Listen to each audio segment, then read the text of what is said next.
Halo, Assalamualaikum warahmatullahi wabarakatuh. Selamat datang di live Instagram Pucuk Merah ID. Namanya Merah Talk ya. Jadi ini Merah Talk episode ke-7. Kita setelah sekian lama ya, beberapa minggu yang lalu kita mengadakan Merah Talk. Nah sekarang Merah Talk hadir lagi dengan tema yang sekarang ini lumayan heboh ya. Lumayan dikritik, jadi bahan diskusi-diskusi dan kritik kita semua, yaitu mengenai pendidikan Indonesia hari ini. Nah kita hari ini live bareng Mas Sumada ya. Ini Mas Sumada udah bergabung, aku undang ya Mas Sumada ya. Oke.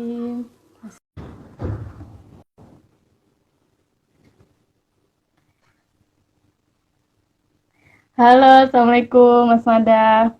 Waalaikumsalam, Mbak. Mbak siapa nih namanya? Mbak Wilda ya?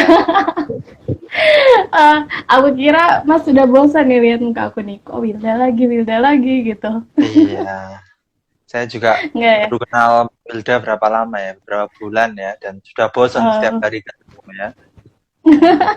Iya iya. Mas, aku tulis judul live kita dulu ya. Oke, Judul santai kita aja. yang ngeri ini, Boleh, nalar boleh. kritis, nalar sambil nunggu teman-teman buat gabung. Nalar kritis menggugat pendidikan Indonesia. Ngeri banget nih temanya. Mm. Kan Indonesia.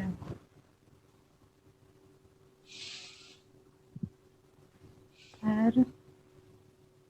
Mas Mada lagi di rumah ini sekarang. Ya lagi santai aja habis baca-baca, habis apa namanya? Nulis ya kan? Tugas Hmm. ilmuwan tuh nulis, nulis dan nulis. Wah, ngeri sekali. Jadi walaupun di pandemi kayak gini tetap produktif ya, Mas? Ya, harus wajib. Ya, jadi Mas, hari ini kan kita ngomongin soal nalar kritis menggugat pendidikan Indonesia, dan dari Pucuk Merah itu udah buka question box dan ada beberapa pertanyaan yang kayaknya pada khawatir nih, pada apa ya, mungkin punya keresahan gitu loh Mas mengenai pendidikan Indonesia hari ini. Nah, Mas Mada sebagai pengamat ya, pengamat dan praktisi pendidikan gitu. Kalau ngelihat pendidikan hari ini tuh gimana sih Mas? Oke, jadi kita harus jujur bahwa pendidikan hari ini itu dan sebagaimana setiap masa pendidikan itu tidak pernah netral nilai. Dia selalu mengandung, memuat nilai-nilai tertentu. Nilai-nilai tertentu itu entah nilai-nilai yang akan diajarkan atau nilai-nilai itu menjadi logika bagi pendidikan itu ketika dia dijalankan, ketika dia berproses ya, ketika dia dihidupkan gitu ya. Dan juga nilai-nilai dalam pendidikan itu juga menjadi sesuatu yang diharapkan ya menjadi apa pikiran hidup dalam masyarakat yang merupakan target atau objek dari pendidikan itu. Oke, oke, oke. Berarti dari definisi itu ya Mas, pendidikan yang tadi Mas jelaskan itu secara realitasnya sekarang itu pendidikan hari ini tuh sesuai nggak sih sama definisi itu? Oke, jadi kita harus pahami ya bahwa apa namanya dalam konteks pendidikan itu tidak lepas dengan atau dari yang namanya kebijakan pemerintah ya kan karena pemerintah dia punya dan bahkan banyak yang sepakat bahwa memang pendidikan itu seharusnya menjadi hak masyarakat dan kewajiban dari pemerintah untuk memfasilitasi, menyediakan ya kan.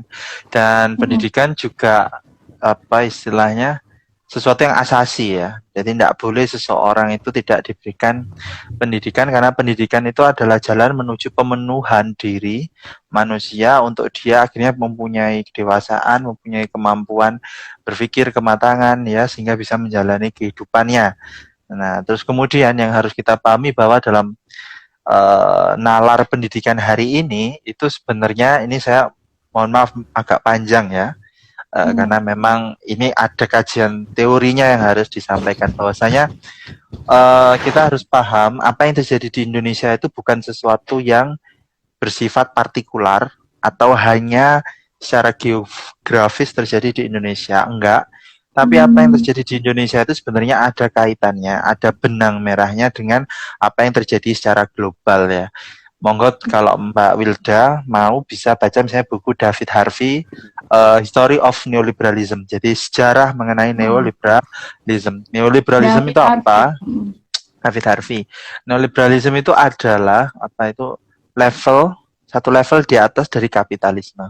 Ketika kapitalisme hanya bicara soal akumulasi kapital di antara orang-orang lalu pasar bebas, namun neoliberalisme dia sudah bicara bagaimana agar kapitalisme itu melampaui sekat-sekat kebangsaan, sekat-sekat negara sehingga mengizinkan seseorang yang dia itu sebelumnya borjuasi lokal, borjuasi nasional, menjadi borjuasi dunia, menjadi borjuasi global gitu ya. Dan hal Iya. itu memang sengaja dilakukan karena apa? Karena apa namanya kita paham ya manusia itu memiliki yang namanya apa ya nafsu dan banyak orang itu yang bisa kita bilang serakah dia merasa bahwa kekayaan seberapa besar pun tidak akan pernah cukup untuk memenuhi dahaga dia akan kepemilikan. Nah, dalam neoliberalisme ya, dahaga dia itu bisa dia aktualisasikan ya, walaupun sekali lagi nggak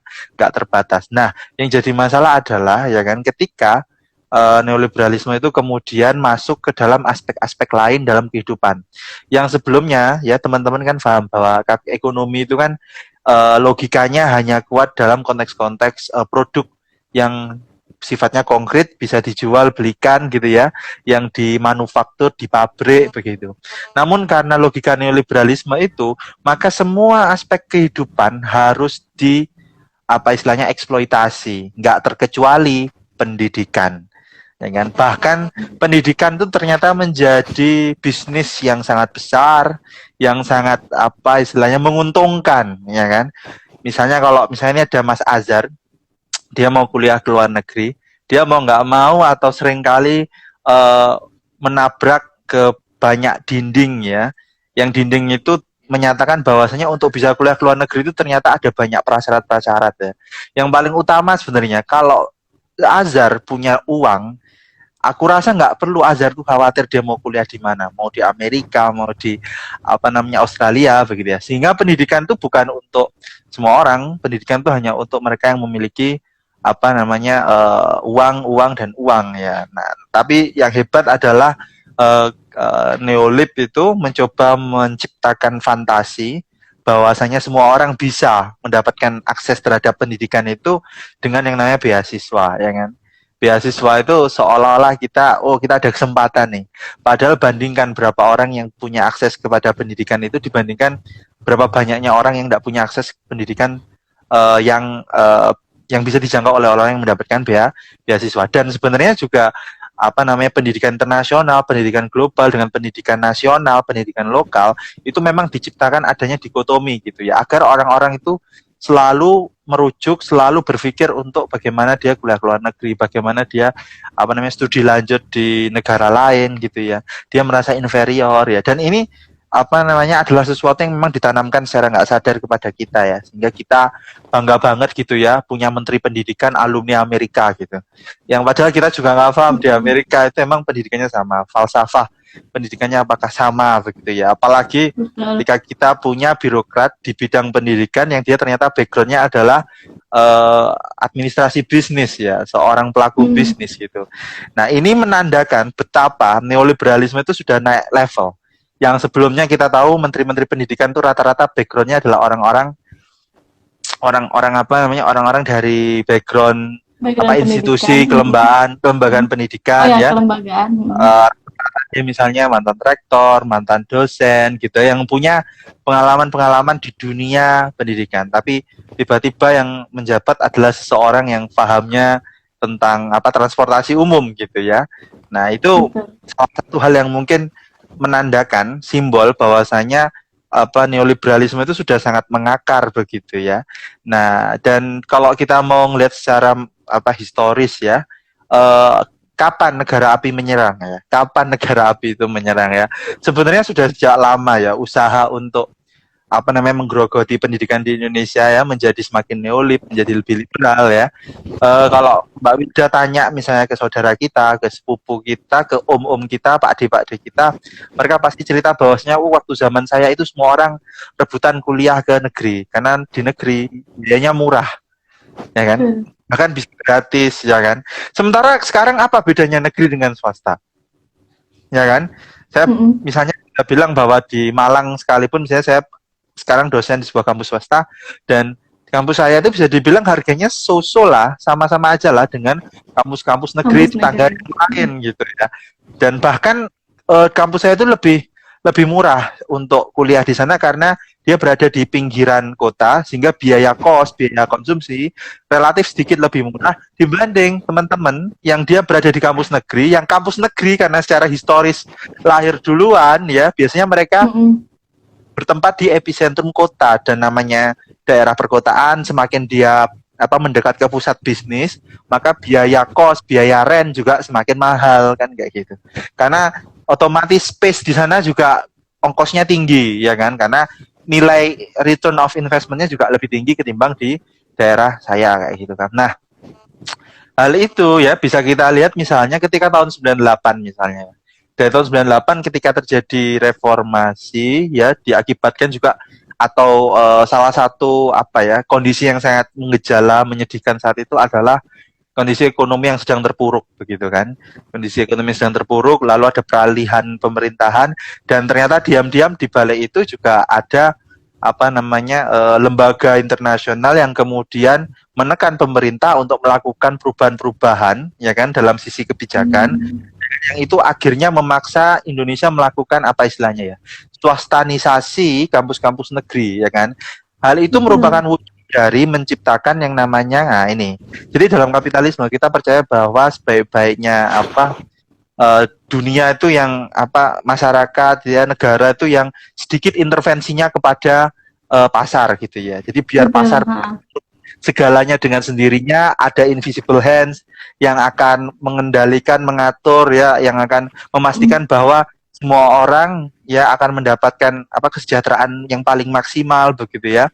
Termasuk juga misalnya dalam konteks pendidikan sangat sangat kontra begitu ya antara neoliberalisme dengan kampus-kampus negeri ya, kampus-kampus negeri yang disubsidi oleh negara karena itu nggak fair gitu kan, negara ikut-ikut itu nggak boleh, biar swasta, biar manusia-manusia ini kompetisi menciptakan pendidikan yang berkualitas murah gitu ya, itu idealnya mereka gitu ya. Makanya tahun 99 itu sudah banyak sekali kampus-kampus yang kemudian didorong untuk menjadi swasta dalam tanda kutip ya, entah misalnya badan hukum berbadan ya perguruan tinggi berbadan hukum dan sebagainya ya. Yang itu sebenarnya yang paling utama kalau teman-teman baca adalah pemotongan istilahnya subsidi dana bantuan dari pemerintah kepada kampus-kampus itu dengan harapan kampus-kampus itu supaya bisa mandiri ya kan. Nah, tapi definisi mandiri itu akhirnya adalah para kampus-kampus itu kemudian membuka jalur-jalur mandiri ya, jalur-jalur yang itu jalur mahal lah, jalur kaya. Ya kan, bayangkan misalnya kamu masuk lewat jalur ujian negeri, kamu bayar mungkin hanya berapa harga, katakan 750.000 per semester, sementara teman kamu dari jalur borjuasi, saya nggak enak ngomong jalur borjuasi ya.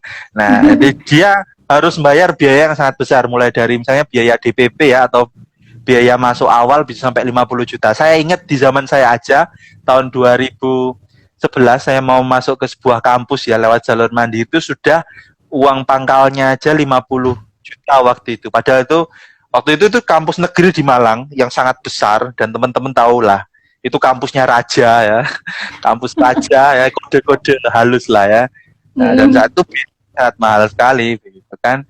Nah, jadi memang dari tahun 98 ketika ada kondisi ekonomi yang sedang nggak baik gitu ya, pemerintah ternyata di belakang terjegal ya atau ditekan sehingga akhirnya melakukan istilahnya kebijakan-kebijakan yang di luar dari kebiasaan. Salah satunya misalnya yang sebelumnya kita sangat bangga dengan kampus-kampus negeri itu sebagai apa namanya tempat untuk kuliah murah gitu ya. Kemudian kampus-kampus negeri utama ya waktu itu kalau nggak salah termasuk UGM gitu ya. Dan itu akhirnya mereka berubah bentuk lah, dan kalau nggak salah waktu itu pun mungkin ada perlawanan ya, sempat mereka akhirnya tidak jadi berubah, tapi akhirnya juga berubah gitu ya. Mau gimana pun akhirnya mereka berubah begitu ya. Apalagi mereka dipandang sudah kampus yang besar yang dianggap bisa mandiri lah. Kemudian tahun 2000 saya lupa 15-an kalau nggak salah itu ada namanya apa?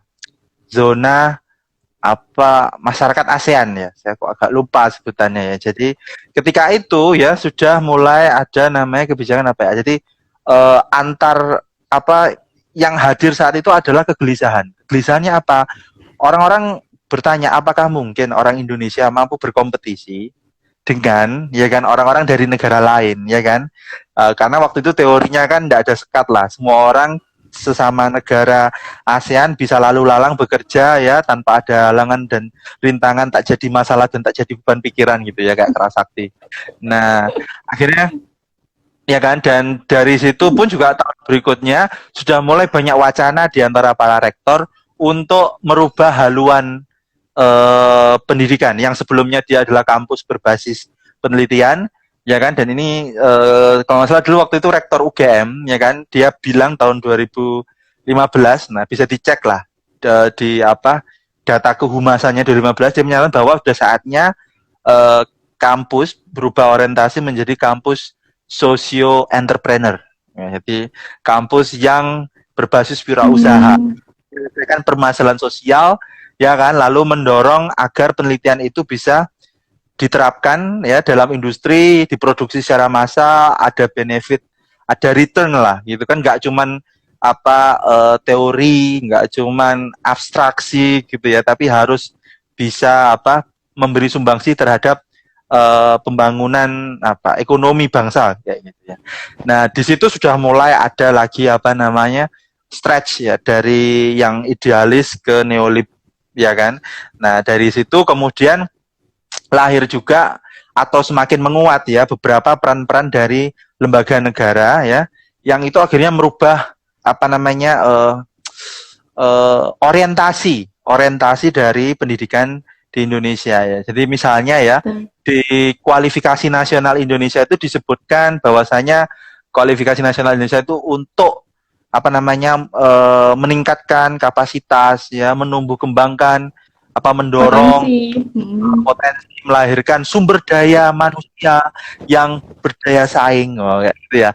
Nah, jadi di dalam apa namanya standar-standar pendidikan itu sudah mulai dokumen-dokumen pendidikan itu sudah mulai muncul terma-terma yang ekonomi sekali gitu kan. Nah, itu sudah salah satu tanda bahwasanya logika ekonomi, logika kapitalisme, neoliberalisme itu menguat di dalam pendidikan ya kan. Nah, kemudian juga misalnya di apa namanya menguatnya peran atau apa fungsi dari badan sertifikasi ya, apa namanya BNSP Badan Nasional apa Badan Akreditasi Badan Akreditasi Nasional, sehingga sekarang akreditasi itu menjadi sesuatu yang keramat gitu ya, semua kampus berlomba-lomba untuk apa namanya meningkatkan akreditasi mereka gitu ya, kan penting banget tuh misalnya kamu ke sebuah kampus terakreditasi C ya kan, terakreditasi B, terakreditasi A ya kan, kampus saya aja misalnya sangat seneng itu jualan akreditasi kan, dan pasti semua kampus juga begitu kan, terakreditasi A gitu ya. Jadi apa namanya dan yang jadi masalah adalah untuk mencapai akreditasi itu ada prasyarat, ada kriteria yang itu sangat berat dan itu sangat mengharuskan apa namanya itu pertanyaan-pertanyaan di dalam apa akreditasi itu mengarahkan kepada sejauh mana kampus bisa menyumbang kepada industri ya kan, berapa yang lulus tepat waktu ya kan, gajinya berapa lah kayak gitu gitulah, berapa total yang lulus kan, harus lulus cepat, kalau udah lulus cepat harus cepat kerja gitu kan, kalau udah kerja di mana gitu kan. Jadi itu jadi apa namanya salah satu poin gitu ya, dan termasuk juga misalnya terkait apa profil lulusan dari awal sudah harus disebutkan dia lulus akan bekerja sebagai apa, dia ada 10 profil lulusan gitu ya. Dia akan bekerja kalau saya psikologi misalnya sebagai psikolog, konselor, peneliti gitu ya. Walaupun pada faktanya lulus banyak yang nggak kerja di situ ya. Banyak yang tiba-tiba jadi polisi, jadi perbankan lah, semua ada gitu ya. Karena itu tadi juga itu. Jadi ini adalah salah satu kontradiksi yang nanti kita akan bahas lebih lanjut. Nah, kemudian dari situ juga banyak juga apa istilahnya dari asosiasi profesi, dari apa namanya asosiasi apa pe, penyelenggara, misal asosiasi penyelenggara perguruan tinggi di bidang-bidang disiplin ilmu tertentu. Misalnya kalau psikologi ada AP2 TPI lah, nanti di apa keislaman ada apa, di apa studi keislaman ada apa, studi ekonomi ada apa. Nah, di situ biasanya kalau di psikologi misalnya di AP2 TPI itu pun di ADART-nya kalau nggak salah disebutkan tujuan dari dibentuknya AP2 TPI adalah untuk memastikan bagaimana penyelenggaraan pendidikan di perguruan tinggi khususnya di Fakultas Psikologi ya dapat terorientasikan kepada apa namanya daya saing ya, lalu terstandar dan apa namanya berorientasi pada pasar. Contohnya seperti itu. Nah, dari dokumen-dokumen itu, dari fakta-fakta itu, dari data-data itu ya, kita bisa menyimpulkan bahwasanya, nah ini bahwasanya nalar pendidikan kita ini adalah nalar neolib ya, nalar ekonomi gitu ya. Semuanya soal menghasilkan apa namanya mandor-mandor di pabrik, menghasilkan tukang-tukang gitu ya dengan keahlian-keahlian karyawan. Karyawan. Nah, yang jadi masalah sekarang ya, mungkin gini saya sebutkan dulu pelan-pelan bahwa ada 3 prinsip dasar yang itu apa namanya menguat, yang itu menjadi wajib di dalam pendidikan. Yang pertama adalah orientasi pasar, ya kan.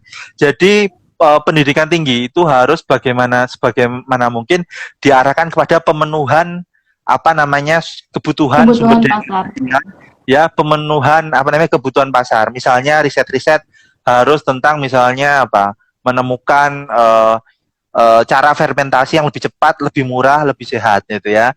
Yang itu nanti ketika ditemukan, ketika misalnya diproses, dijual akan menghasilkan benefit profit yang begitu besar gitu kan dibandingkan dengan misalnya cara-cara lama atau cara-cara tradisional gitu ya. Terus misalnya menghasilkan atau misalnya gini juga, apa orientasi pasar itu juga mengakibatkan banyak hal yang sangat negatif ya. Kayak misalnya kalau kita di psikologi nih, contoh di psikologi, jurusan yang paling atau spesialisasi yang paling laris di psikologi itu spesialisasi apa Mbak Wilda? Dari apa pendidikan? Industri. Kenapa kok orang-orang sangat apa namanya ke industri, apa banyak spesialisasinya itu lebih senang ke industri?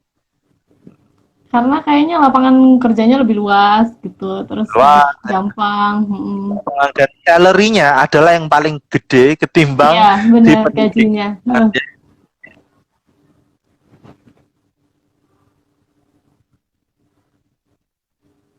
Sosial ya, misalnya yang jadi aktivis NGO gitu ya. Kalau NGO kaya sih, cuman di banyak pekerjaan lain dia kondisinya agak-agak rempong gitu ya. Nah, orientasi pasar itu yang menyebabkan ya akhirnya pendidikan itu kadang pragmatis ya kan. Dia melakukan segala demi apa namanya memenuhi kebutuhan pasar. Jadi penelitian itu diarahkan gimana caranya penelitian ini bisa menggait kerjasama riset dengan industri ya kan. Nah, makanya kampus itu kalau misalnya kita bisa punya penelitian, lalu penelitian itu kerjasama sama misalnya PT siapalah, pabrik mana lah gitu ya. Itu sudah kayak wah gitu ya. Bahkan di beberapa kampus termasuk kebijakan kampus Merdeka ya Mas. Kampus Merdeka kan gitu. Nah, termasuk dengan industri. Coba untuk mensinkronkan antara apa namanya pendidikan dengan industri gitu kan. Nah, itu sebenarnya ada niat bagusnya tapi ada niat jeleknya ya. Apa bukan niat jelek tapi ada dampak jelek. Dampak jeleknya adalah orang-orang akhirnya lebih fokus kepada orientasi pasarnya daripada orientasi idealisme pengembangan keilmuannya yang padahal sebenarnya pengembangan teori dasar basic research jadi kayak teori-teori yang sifatnya apa namanya fondasi itu akhirnya kurang tersentuh karena yang dicari selalu penelitian apa riset-riset aplikatif, riset-riset terapan begitu ya. Kayak misalnya bahkan ada di Jawa Timur itu fakultas psikologi yang sangat besar, yang sangat hebat, yang dia motonya adalah menjadi psikologi terapan terbaik se-Asia Tenggara. Bayangkan. Benar. Ya, Dan iya memang orientasinya adalah psikologi terapan. Makanya akhirnya ketika mereka masuk ke sana, Mm-mm. siswa Yang diajarin tentang bagaimana melakukan apa namanya asesmen, bagaimana administrasi tes. melakukan training ya. Nah, karena orientasi dari pendidikan di fakultas itu memang orientasinya ke pasar gitu loh. Makanya nggak salah ya. Mungkin Mbak Wilda tahu ya. Mungkin pernah mengunjungi kampusnya lah beberapa kali. Jadi, Lulusan sana kayaknya.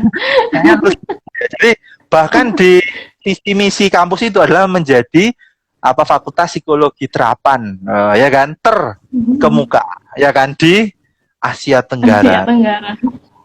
Nah, jadi kata terapan itu kan sebenarnya maknanya adalah bagaimana agar apa yang didapat di dalam kuliah itu bisa segera diterapkan di mana di ketika lulus ya, ketika bekerja gitu ya. Nah, kemudian juga prinsip dari neoliberalisme kedua yang itu sangat menancap di dalam apa namanya pendidikan adalah prinsip ini apa namanya akuntabilitas. Ya, prinsip standarisasi, ya, prinsip pengukuran lah. Jadi segalanya itu harus diukur, segalanya itu harus dinilai begitu ya. Segalanya itu memiliki borang ya.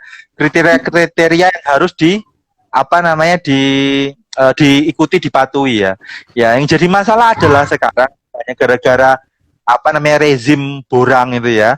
Kalau Mbak tahu ya, banyak di fakultas-fakultas di universitas-universitas itu yang akhirnya memanipulasi borang, memanipulasi penilaian, ya kan?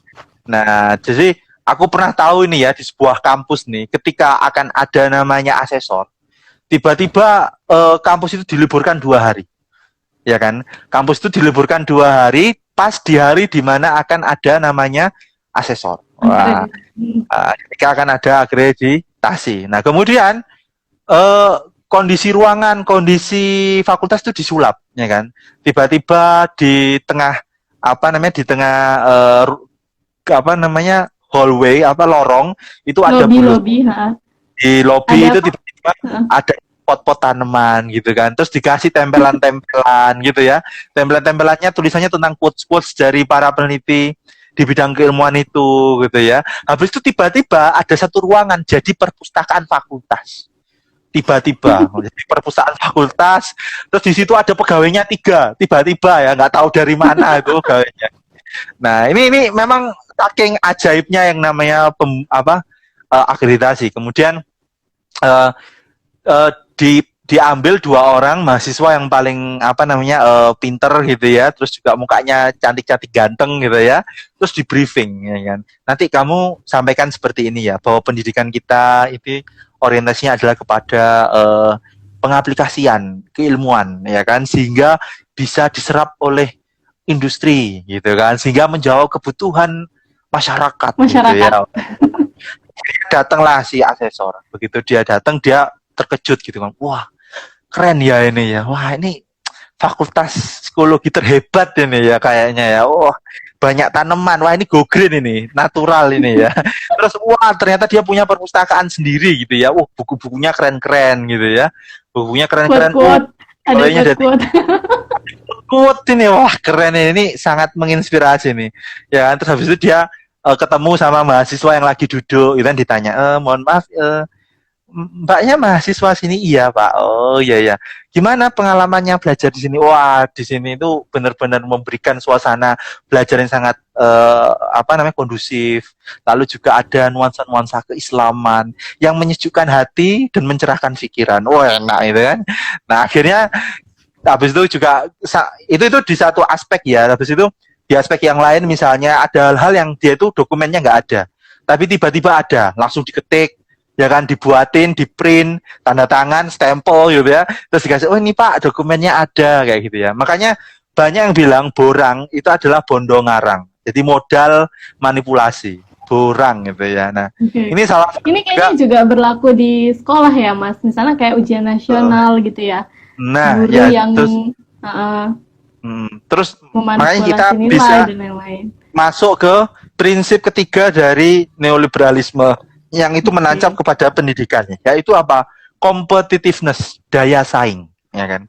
Jadi ya kampus itu dibenturkan satu sama lain, sekolah dibenturkan satu sama lain untuk berlomba-lomba untuk maraton ya, untuk balapan gitu ya. Siapa yang paling favorit? Siapa yang paling terkemuka gitu ya? Siapa yang paling internasional gitu ya?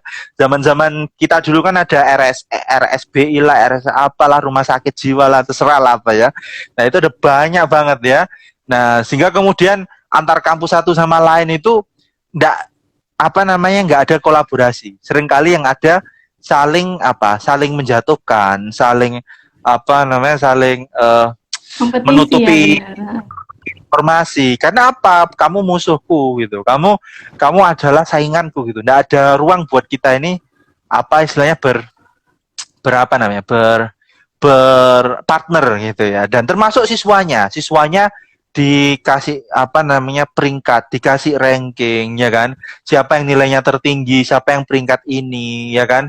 Nanti dia pun juga ketika lulus dia nyari kampus, kalau keterima di UI, wah keren ya, keterima di un apalah ya, di kampus misalnya di kampus lokalnya Mbak Wilda gitu, kayak sedih gitu ya, kayak ngapain aku ke kampus ini ya, mending ke UMM misalnya ya, kampus swasta nasional terhebat gitu. Ini contoh sedikit iklan ya. Kayak gitu. Nah, jadi competitiveness itu juga nggak sehat. Nggak sehatnya apa? Akhirnya juga ada manipulasi, ada pengarangan-pengarangan. Contohnya apa? Ketika kita UNAS gitu ya, anak-anak itu akhirnya dikasih contekan, dikasih bantuan-bantuan gitu kan. Demi apa? Demi supaya lulus semua. Karena kalau sampai nggak lulus satu, sekolah itu malu. Sekolah itu ngerasa gagal untuk mendidik si siswa, dan akhirnya dia tercoreng. Dia dianggap nggak bisa berkompetisi dengan sekolah lain. Sekolah lain itu lulusnya 100%. Wah, nilai rata-rata 95. Wah. Sekolah kamu yang nggak lulus 3. Nilai rata-rata 90, ya kan? Akhirnya apa yang terjadi? Ya kan? Akan beredar itu informasi-informasi bahwa sekolah ini gagal, sekolah ini nggak bisa, nggak becus gitu ya, jangan nguliahin atau sekolahin anak di situ. Nah, akhirnya apa yang terjadi? Sekolah itu bingung kan, sementara sumber pendanaan dia dari masyarakat gitu kan. Nah, itu juga yang bahaya. Nah, dalam konteks sekarang sebenarnya saya juga ngeliat udah ada usaha lah dari pemerintah, misalnya lewat zonasi ya. Walaupun zonasi juga pasti ada kontroversinya, ada pro kontranya. Yang jadi masalah bagi saya adalah ketika zonasi itu dipaksakan untuk hadir di daerah-daerah yang jumlah sekolah negerinya sedikit, jumlah sekolah negerinya nggak banyak gitu ya. Sehingga bayangin misalnya kita di Malang ya, saya tinggal di sebuah tempat daerah Karangploso kayak gini ya, sekolah negeri dalam radius yang relatif dekat itu bisa dibilang susah gitu kan, bisa dibilang nggak gampang untuk ditemukan gitu. Terus saya bayangin nanti anak saya, untungnya anak saya masih umur 2 tahun 1 bulan ya, belum sekolah. Bayangin kalau anak saya sudah SMA, dia gimana dia nanti mau sekolah kan? Akhirnya dia naik motor jauh ya, sementara fasilitas sarana prasarana transportasi juga sangat jelek gitu kan. Akhirnya dia harus naik motor sendiri ya kan. Itu juga nambah polusi, wes pokoknya ruwet lah kayak gitu. Nah, jadi 3 prinsip neoliberalisme itu adalah 3 prinsip yang menghujam ke jantung pendidikan di Indonesia. Dan itu seolah-olah adalah sesuatu yang nggak ada alternatif, itu sesuatu yang nggak bisa kita hindari. Seolah-olah itu adalah inevitable ya. Itu adalah keniscayaan gitu ya. Padahal enggak, itu semua adalah tergantung kepada kemauan kita, tergantung kepada usaha kita untuk menciptakan lingkungan pendidikan yang kita inginkan itu yang seperti apa gitu. Kalau ketika pemerintah punya kebijakan A, kita biarkan ya sudah, jadilah A begitu ya. Nah, dan ini juga sebenarnya agak susah ya, karena dalam politiknya itu banyak hal yang terjadi. Saya juga boleh lah mengkritik, misalnya ada salah satu ormas Islam begitu ya, ketika tokohnya jadi menteri, mereka dukung apapun yang disampaikan gitu ya. Begitu diganti sama yang lain ya, dia ada satu kebijakan yang nggak disuka, dihajar habis-habisan, dibilang nggak tahu sejarah, dibilang nggak tahu masa lalu lah kayak gitu ya. Padahal menterinya yang kemarin juga sama aja lah ya, dikritik habis-habisan juga gitu, cuman dilindungi ya. Nah, itu juga nggak bagus juga gitu ya, karena akhirnya pendidikan itu dikontrol oleh politik ya, bukan oleh idealnya pendidikan itu seperti apa. Benar. Nah, tadi Mas, ini mungkin berkaitan sama pertanyaan ini ya, statement dari Asidik ini, sistem pendidikan yang harus diupdate adalah yaitu mewujudkan manusia-manusia yang berpikir gitu. Nah ini berarti kan nilai-nilai idealisme yang tadi Mas Mada maksud ya. Maksudnya yang sepertinya kontradiksi ya Mas dengan nilai-nilai neoliberalisme yang tadi Mas Mada jabarkan. Nah mungkin Mas Mada bisa jelasin gitu Mas, sebenarnya nilai-nilai pendidikan yang idealisme itu seperti apa sih? Harusnya pendidikan kita tuh bagaimana sih gitu? Oke, jadi yang pertama, pendidikan ya. Ini memang pendidikan yang kontra atau anti dari yang namanya pendidikan neolib ya kan. Dan saya sendiri punya terma khusus untuk pendidikan apa namanya pendidikan neolib ini ya. Saya menyebut pendidikan neolib ini sebagai pendidikan yang mekanistik. Ya kan. Nah, dan kita bisa menantang pendidikan yang mekanistik ini dengan pendidikan yang memiliki nilai-nilai apa namanya yang memiliki nilai-nilai yang sifatnya mungkin religius, spiritual, ya bahkan transenden ya. Nah, dan banyak yang mengatakan bahwa prinsip pendidikan yang seharusnya mengganti adalah prinsip pendidikan yang memiliki akar ya kepada nilai-nilai keagamaan, nilai-nilai pengakuan terhadap kehadiran istilahnya sang pencipta gitu ya. Nah, ada tokoh misalnya yang menyebut tentang profetik ya. Jadi saya bisa lah menyebutnya sebagai pendidikan profetik ala Kunto Wijoyo begitu ya misalnya.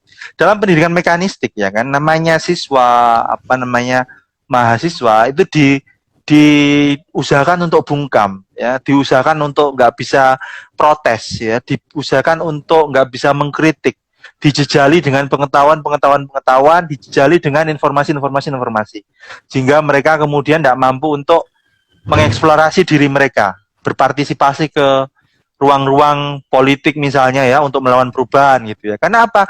SKS-nya banyak ya, jadi mahasiswa di misalnya kampus saya aja ya, 24 SKS masuk kelas, 24 jam itu untuk tugas, 24 jam untuk praktikum. Itu definisi di pedoman akademik. Bayangin. Jadi total 24 kali 3 72 jam, 72 jam dibagi berapa hari? 7. Dibagi 6 hari lah. Berapa coba? 72 dibagi 6, 12 jam. Jadi dari sistem pendidikan itu sudah dituntut untuk orang ya. Itu 12 jam di kampus ya. 12 jam di kampus, 8 jam tidur ya. Berarti 20 jam, sisanya 4 jam itu buat sholat, makan, berak, ya, stalking mantan. Ya. Jadi 4 jam itu cuma buat itu, bayangin ya. Susah gitu. Nah, sementara seharusnya yang terjadi adalah pendidikan itu memberikan ruang untuk anak kritis, ya kan. Alih-alih hanya menelan mentah-mentah apa yang disampaikan kepada dirinya gitu ya. Makanya saya kurang setuju kalau jam mengajar itu terlalu banyak. Menurut saya jam mengajar itu cukup 1 jam lah per mata kuliah, dan maksimal dalam 1 semester ya itu cukup 4 mata kuliah. Kenapa demikian? Ya ini juga banyak yang saya suka logikanya ya, walaupun mungkin ada kesalahan logika. Lah kita aja guru aja semester cuma ngajar 3 mata kuliah, 3 mata pelajaran. Kenapa kok murid harus belajar 11 mata pelajaran, 11 mata kuliah? Ya kan, itu kan hal yang aneh gitu loh. Guru aja tidak mampu, kenapa kok murid harus dibebani dengan beban tanggung jawab yang sebanyak itu? Nah, dengan beban kuliah jam, saya menyebutnya jam ya, karena bagi saya begini, saya nggak suka dengan orang bilang kuliah itu berarti di dalam kelas ya, itu salah juga. Kuliah itu bahkan ketika kalian di luar kelas membaca, merenung, berkontemplasi, berdiskusi, itu termasuk bagian dari kuliah, termasuk bagian dari kalian mengasah nalar kalian. Tapi orang memaknai kuliah itu hanya di dalam kelas, hanya ketika dia duduk melihat slide ya, menonton PPT dari seorang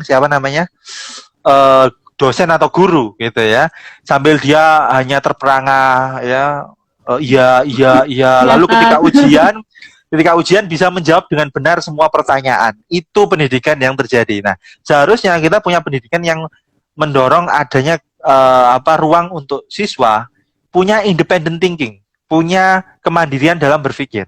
Kita jangan tanya apa pendapat dari tokoh Profesor Paulo Freire, jangan. Kita tanya apa pendapat kamu tentang, ya kan?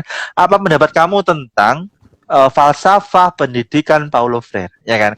Kita ingin dia memiliki pandangannya sendiri, kita ingin dia punya suaranya sendiri, ya kan? Karena apa di dunia ini sekarang pendidikan kita saat ini menciptakan orang-orang yang nggak mampu bersuara, yang nggak punya suara, gitu ya. Makanya saya suka itu kutipannya Skinny apa itu? Adovi Dalopes itu ya. Oh iya. The voice In Indonesia. the voice of the voice of the voiceless ya. Suara dari orang-orang yang nggak bisa bersuara. Wah. Suara dari mereka yang nggak mampu bersuara, yang kehilangan suaranya, yang dicuri suaranya. Nah, itu yang pertama. Biasanya pendidikan itu harus memberi ruang untuk kemandirian berpikir. Yang kedua, pendidikan itu harus memberi ruang untuk seseorang mengeksplorasi bakat minatnya yang lain, mengeksplorasi minatnya yang lain, entah itu di seni, entah itu di olahraga gitu ya. Yang saya suka dari pendidikan di Finlandia misalnya ya, dia itu setiap 45 menit istirahat, jam sekolah cuma 3 jam gitu ya. Itu tapi untuk anak SD loh ya. Kalau anak kuliah dia lebih ekstrim ya. Anak-anak yang kuliah itu rata-rata bisa 4 bahasa, bayangin. Padahal nggak diajarin, tapi kenapa? Karena dia punya banyak waktu luang untuk kemudian mengeksplorasi dirinya. Walaupun ya jelas ya, infrastruktur dari support pendidikan ekstrakurikuler tuh harus juga kuat. Kalau di Indonesia takutnya dia punya banyak waktu luang tapi nggak ada perpus, nggak ada jaringan ya. Ya sama aja gitu kan. Nah, itu yang saya suka misalnya dari ini ya definisi kebebasan ya, Mbak harus paham. Definisi kebebasan itu ada dua. Bahwasanya ketika kita bebas secara positif dan bebas secara negatif. Bebas secara negatif itu adalah ketika nggak ada larangan ya. Mbak Wilda bebas untuk makan, berarti nggak ada larangan untuk makan. Tapi apakah Mbak Wilda bebas secara positif untuk makan? Maksudnya apa? Memiliki kemampuan nggak untuk makan, ya kan? Kalau Mbak Wilda nggak dilarang makan tapi nggak ada makan, apa bedanya dengan Mbak Wilda yang dilarang makan gitu ya? Jadi kebebasan secara positif itu juga bermakna bahwasanya seseorang harus memiliki kemampuan untuk dia makan yang bergizi, makan yang sehat begitu ya. Termasuk dalam pendidikan. Siapa yang larang Mbak Wilda untuk sekolah? Nggak ada, ya kan? Tapi apakah Mbak Wilda bebas untuk sekolah yang sekolahnya itu berkualitas, yang itu memiliki standar yang baik, gitu ya, guru-guru yang bagus? Enggak. Nah, kalau kayak gitu artinya Mbak Wilda sebenarnya bebas tapi dalam ilusi gitu ya, seolah-olah bebas, padahal nggak bebas. Mbak Wilda itu nggak diberi pilihan. Pendidikan yang bisa Mbak dapatkan ya hanya itu aja ya. Walaupun saya tahu Mbak Wilda kan sebenarnya dari golongan borjuis dan dia sekolah di pondok yang sangat elit ya. Saya tahu itu ya. Nah, bahkan bisa ya itulah kelihatan lah ya. Ketika kuliah pun juga kirimannya jutaan. Jadi saya tahu. Nah, jadi pendidikan itu harus memberikan ruang ya untuk atau pendidikan itu harus mampu merangsang daya kreativitas dari siswa. Ya kita temukan ya coba banyak di kampus-kampus itu fasilitas-fasilitas ekstrakurikuler itu biasanya nggak terlalu penting gitu ya. Ya kan, misalnya ketika ada yang punya minat dalam kepenulisan, dalam jurnalisme, disubsidi nggak atau dibantu nggak kamera. Ya kan, nggak mungkin. Bahkan mading aja ada yang sampai nyolong, ada yang sampai ngambil dari punya orang, ya kan, ada itu ya. Sebuah lembaga kemahasiswaan karena bingung nggak bisa dapetin infrastruktur untuk dia meluapkan bakat minat anggotanya dalam dunia mading ya, akhirnya ngambil mading yang dia temu di jalan gitu. Nah itu masalah juga ya kan. Jadi siapa yang larang mereka untuk beraktivitas? Nggak ada yang larang. Siapa yang larang? Nggak ada. Tapi apakah mereka diberikan fasilitas untuk mampu mengembangkan bakat minat mereka secara optimal gitu kan? Bisa nggak mereka dikasih komputer yang dia punya kemampuan desain grafis yang bagus ya kan? Nggak ada. Paling dikasih komputer yang Pentium 3 gitu kan. Sekarang ini sudah Core ya, sudah Core i3, Core i5, Core i7 ya. Paling dikasih Pentium 3 ya yang harganya sejutaan. Yang itu juga Windows-nya masih Windows 7, tahu nggak? Jadi sekarang itu sudah orang itu semua Windows 10 men. Dia Windows 7 bahkan dikasih Windows XP, kamu tahu ya kan. Nah kayak gitu itu pendidikan. Nah karena apa pendidikan? Dia semua berpikir tentang apakah investasi yang aku berikan ke mahasiswa ini akan secara langsung berdampak kepada ketika dia lulus ya, meningkatkan kompetensi dia gitu kan. Nah kampus-kampus, sekolah-sekolah itu kebanyakan enggak merasa ada keterkaitan, ada keterhubungan antara ekstrakurikuler dengan apa namanya disiplin yang dia miliki gitu loh. Padahal disiplin itu justru apa ekstrakurikuler itu justru bagian yang paling penting karena dia memberikan skill-skill, soft skill yang itu mampu menghubungkan antara apa eh, pengetahuan-pengetahuan yang sifatnya kaku dalam disiplin ilmu tertentu ya untuk kemudian dijembatani ya ke dalam aplikasinya dalam kehidupan nyata gitu kan. Percuma kamu psikologi tapi nggak bisa menyampaikan gitu kan. Percuma psikologi kalau kamu nggak bisa merangkumnya dalam sebuah tulisan lalu mempersuasi orang gitu kan. Nah itu contoh-contohnya kenapa kok kita penting untuk pendidikan yang apa sifatnya profetik gitu ya. Pendidikan yang pada akhirnya ya tujuan dari pendidikan itu seharusnya mendorong siswa untuk kemudian memiliki kepedulian sosial ya kan. Dia apa namanya gelisah terhadap kondisi lingkungan sekitar lah. Lalu kemudian berangkat untuk melakukan kritik ya kan. Gimana caranya agar siswa atau mahasiswa itu menyadari kalau misalnya ada struktur timpang yang menindas gitu ya. Oh bahwasanya kenapa kok temanku miskin terus ya? Kenapa? Karena dia kekayaannya sedikit ya, dan dia tidak punya uang untuk investasi ke hal-hal yang lain selain dia makan gitu kan. Kalau orang investasi dalam pendidikannya sudah rendah, otomatis kapasitasnya rendah, otomatis skillnya rendah ya, otomatis dia juga nggak bisa dapetin pekerjaan yang layak, yang bergaji tinggi. Nah, otomatis kalau dia tidak dapat pekerjaan yang bergaji tinggi, dia akhirnya dapat pekerjaan yang apa istilahnya bergaji rendah. Nah, akhirnya selamanya dia miskin gitu ya. Dia miskin abadi. Beda sama misalnya ada seseorang, bapaknya jaksa, ya kan? Akhirnya apa yang terjadi? Bisa berinvestasi ke anaknya, disekolahkan ke pondok yang terkenal misalnya Samarinda lah, ke Balikpapan lah, pokoknya yang terkenal lah ya kan. Setelah itu habis itu dia dikuliahkan ke kampus yang jauh dari pulaunya ya kan, di kampus yang agak mahal lah itu ya, kampus swasta yang bayarnya agak mahal ya kan. Habis itu dikasih biaya hidup, biaya kos, mau dia ngekos yang tingkat 10 pun dia juga bisa gitu kan. Nah butuh buku ya kan, coba bayangin ya, buku paket kan rata-rata mahal ya, buku textbook itu kan mahal. Misalnya kayak saya tuh di psikologi, buku textbook John W. Sandrock tuh bisa sampai 150.000, 250.000 satu jilid. Padahal satu semester butuh 2 jilid, bayangin. Berarti sampai 500.000. Akhirnya banyak orang-orang yang siswa-siswa, mahasiswa yang nggak bisa beli buku Sandrock gitu kan. Nah, kebanyakan akhirnya nggak baca. Karena nggak baca, ya dia kuliah tanpa apa namanya wawasan yang memadai untuk dia bisa lulus gitu kan. Nah, yang lucu misalnya nih ya, ini contoh kontradiksi bahwasanya oke, kamu harus apa namanya belajar ya, tapi kita tidak bisa memberi dia memfasilitasi dia dengan buku gitu kan. Bayangin ya, anak sudah bayar SPP mahal-mahal 5 juta. Tapi buku paket dia masih harus beli sendiri. Sementara ada di salah satu komponen, ini pasti ya di banyak kampus, ada komponen perpustakaan gitu ya. Tapi nyatanya masih harus beli gitu loh. Masih harus nyari sendiri di luar. Ini kan kontradiktif gitu loh. Ya kan? Nah, yang lucu lagi kemudian si siswa itu harus apa namanya belajar dari buku itu, tapi dia gagal, dia tidak mampu untuk mengakses buku itu, dia mau beli buku yang bajakan. Kena denda nanti, ya kan? Kena hukuman nanti kan? Dimarahin sama dosennya. Kamu kenapa kok beli buku bajakan gitu ya? Lah, Bu, saya beli bajakan bukan karena saya jahat gitu ya. Bukan karena saya punya konspirasi ingin menjatuhkan Gramedia, menjatuhkan apa namanya mojok.co, bukan Bu ya. Saya membeli buku murah karena saya nggak punya duit gitu loh ya. Ini buku loh, gambarnya itu hitam putih gitu kan. Buku ini gambarnya hitam putih, murah, dibuka sedikit ini apa namanya sobek semua gitu ya. Nah tapi terus kemudian dimarahin. Akhirnya dia nggak baca buku, dia nggak bisa belajar. Ketika dia sudah apa namanya kuliah ya kan, guru ngasih ujian nilainya jelek-jelek. Akhirnya guru mikir, yang goblok nih aku apa siswa ya gitu kan. Nah, akhirnya guru atau dosen dia punya 2 langkah berikutnya. Langkah pertama, dia ngatrol nilai. Wah, jadi yang nilainya C tiba-tiba jadi B+.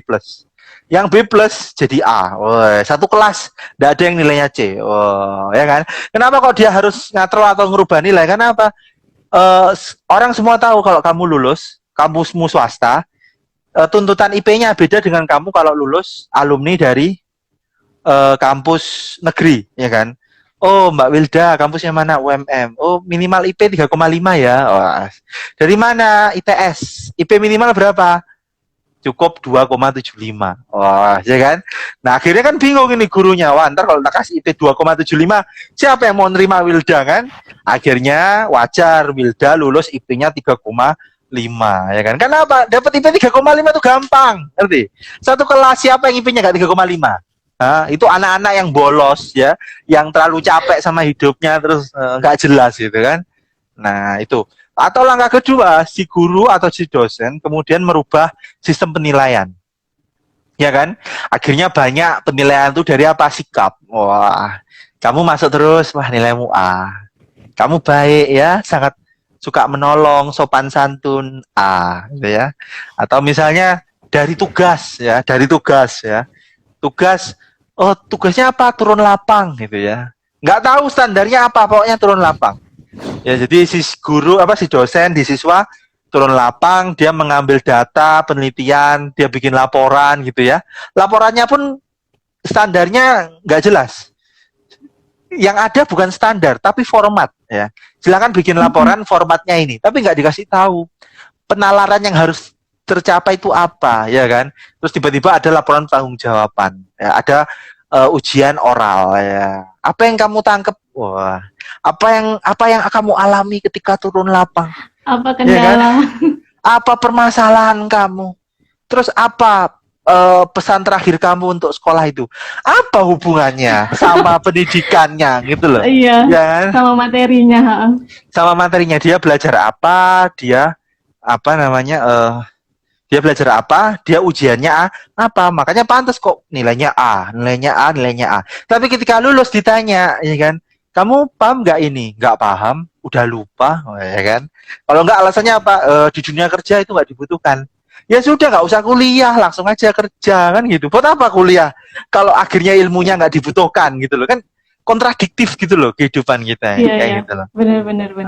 Berarti Mas, apa ya, nilai-nilai neoliberalisme yang katanya itu buat meningkatkan kualitas ya. Karena kalau kompetisi kan kita meningkatkan kualitas setinggi-tingginya, tapi nyatanya itu malah malah membuat apa ya, institusi-institusi pendidikan itu melakukan hal-hal yang buruk dan tidak sesuai sama pendidikan yang mencerminkan budaya itu sendiri gitu ya, Mas.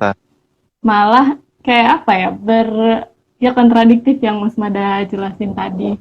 Iya.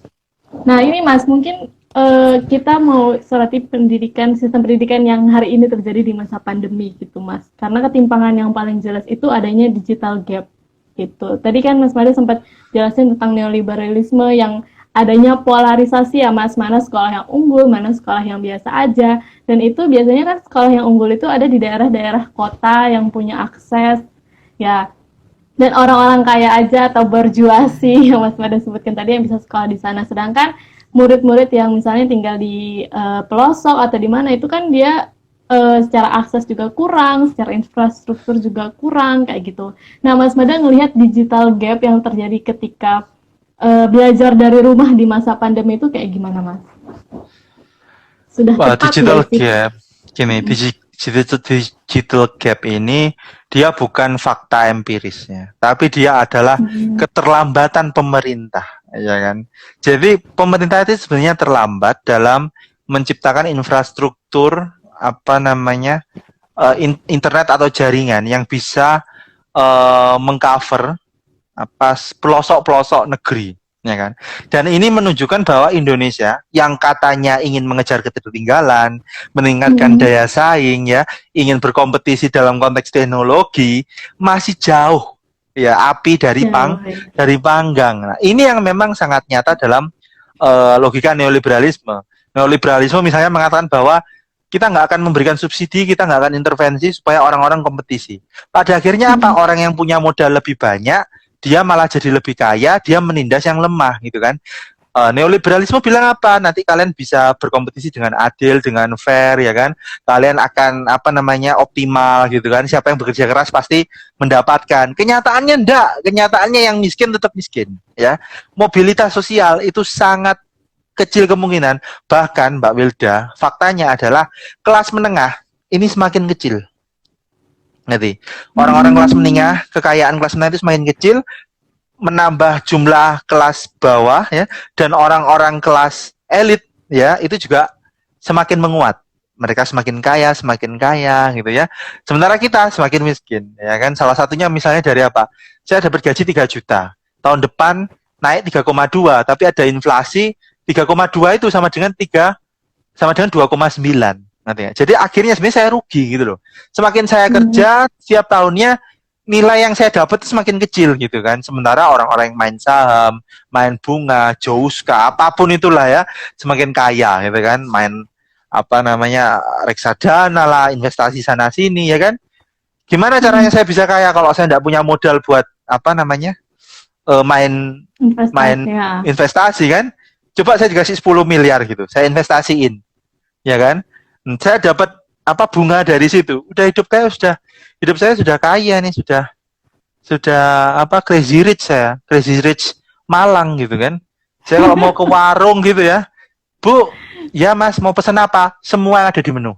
Ya kan? Mau parkir. Oh nggih Mas, monggo gitu, Pak. Semua ini satu deret ya. Dari ujung sana sampai ujung sana saya yang bayarin parkirnya. Tolong dikoordinir. Gitu. Nah, itu saking kayanya saya misalnya. Tapi kan kenyataannya enggak gitu kan.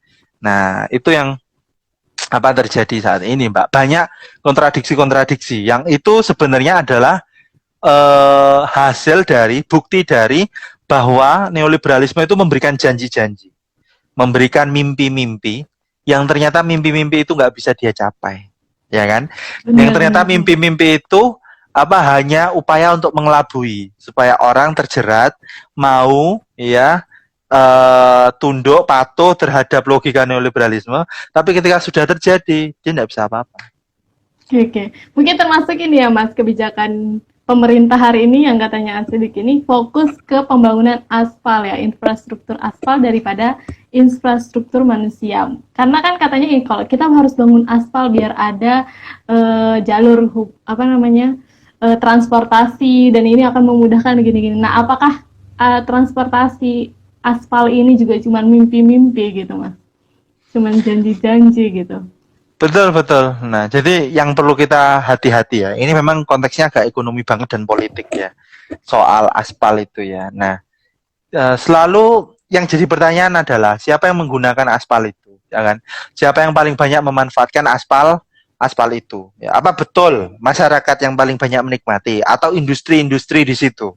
Walaupun memang ya, misalnya kalau aspal itu ada, industri itu tumbuh, akhirnya meninsentif ya, memberi stimulus kepada ekonomi orang-orang di sekitarnya ya kan. Tapi juga yang jadi pertanyaan kemudian apakah hal itu memang ditujukan benar-benar untuk menguntungkan orang-orang sekitar atau hanya untuk apa lokasi industri itu ya kan. Dengan adanya apa namanya aspal, industri itu semakin mudah untuk mendeliver apa namanya barang dagangannya begitu kan. Nah, sementara gimana dengan kondisi lingkungan di sekitarnya ya kan? Apakah ada cukup sekolah? Apakah ada cukup apa fasilitas kesehatan ya kan? Karena masalah kita kan nggak cuma pendidikan, tapi misalnya juga kayak stunting gitu ya. Jadi bayi kurang gizi gitu ya, tumbuh kembangnya nggak bisa optimal. Ketika dia dewasa akan ada dampak-dampak secara neuropsikologis ya kan pada dirinya gitu kan.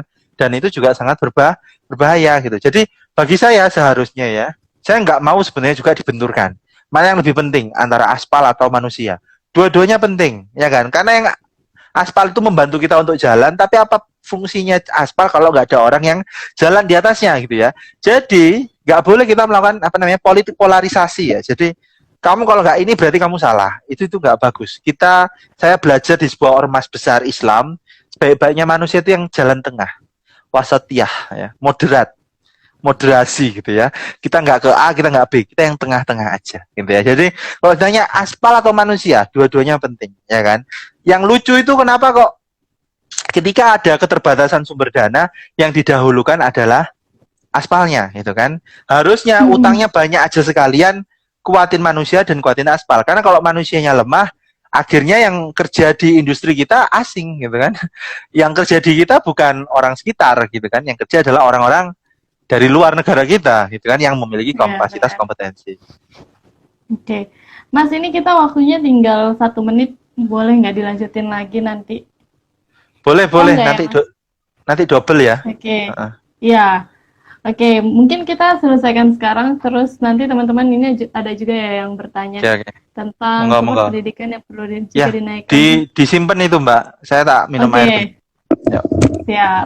Nanti teman-teman bisa gabung lagi ya di live selanjutnya. Setelah ini kita lanjut lagi. Teman-teman mungkin dari WF Abdur yang nanya juga boleh tapi kita udah ini ya, udah simpan. Terima kasih teman-teman, silakan bergabung lagi di sesi selanjutnya. Oke.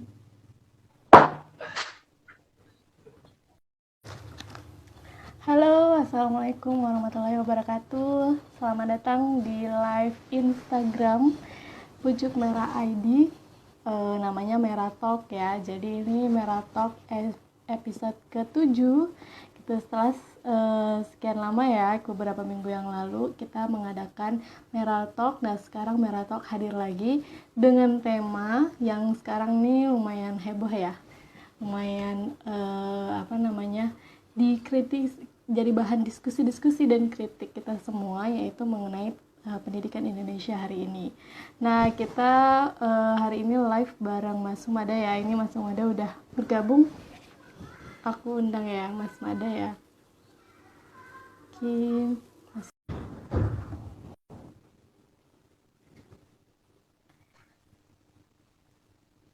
Halo, assalamualaikum Mas Mada. Waalaikumsalam, Mbak. Mbak siapa nih namanya? Mbak Wilda ya? Aku kira Mas sudah bosan nih lihat muka aku nih, kok Wilda lagi gitu. Iya. Saya juga Enggak ya? baru kenal Wilda berapa lama ya? Berapa bulan ya? Dan sudah bosan setiap Uh, hari ketemu ya. Iya, iya. Mas, aku tulis judul live kita dulu ya. Oke, Judul santai kita aja. yang ngeri ini, Boleh, nalar boleh. kritis. Nalar sambil nunggu teman-teman buat gabung. Nalar kritis menggugat pendidikan Indonesia. Ngeri banget nih temanya. Hmm. Kan Indonesia.